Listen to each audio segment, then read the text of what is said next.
Hello সবাইকে। আমি অনেক দিন পর আবার নতুন একটা রান্নার ভিডিও নিয়ে চলে এসেছি তোমাদের সামনে।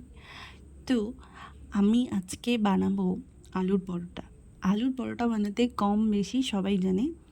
তা আমি তো এখানে বলার কিছু নেই, কিন্তু আমি কিভাবে বানিয়েছি তবে সবাই দেখো। কিন্তু আমি একদম ভেজভাবে বানিয়েছি। অনেকে পেঁয়াজ ইউজ করে, আমি এখানে কোনো রকম পেঁয়াজ ইউজ করিনি।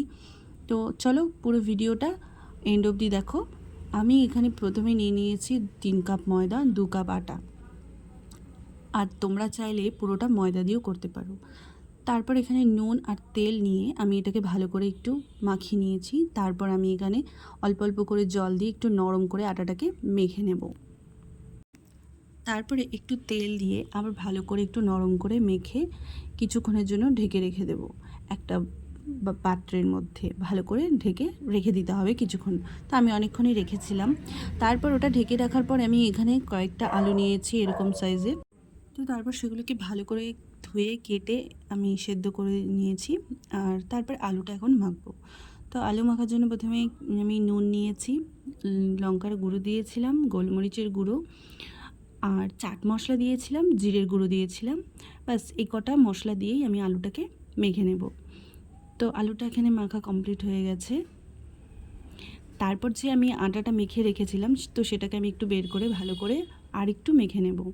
মেখে নিয়ে এটা থেকে আমি ছোটো ছোটো করে লেচি কেটে নেব। আর আটাটা অবশ্যই খুব নরম করেই মাখতে হবে, বেশি শক্ত হয়ে গেলে ভালো হবে না। তো আমি এখানে কয়েকটা লেচি করে নিয়েছি।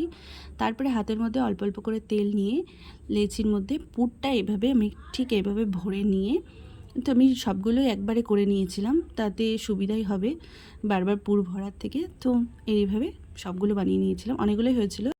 তারপর বেলনিতে বেশি করে একটু সাদা তেল দিয়ে হালকাভাবে বেলে নিতে হবে। বেশি চাপ দিয়ে বেললে পুরটা বেরিয়ে আসবে। তো আমি হালকা করে ভেজে নিয়েছিলাম। আর তারপর চলো চটপট ভেজে নিই আর গরম গরম সবাইকে পরিবেশন করি। সন্ধ্যাবেলা এরকম টিফিন খেতে সবারই ভালো লাগবে। আমার ভিডিওটা ভালো লাগলে লাইক, কমেন্ট, শেয়ার করে দিও। Thanks for watching my video. Love you all.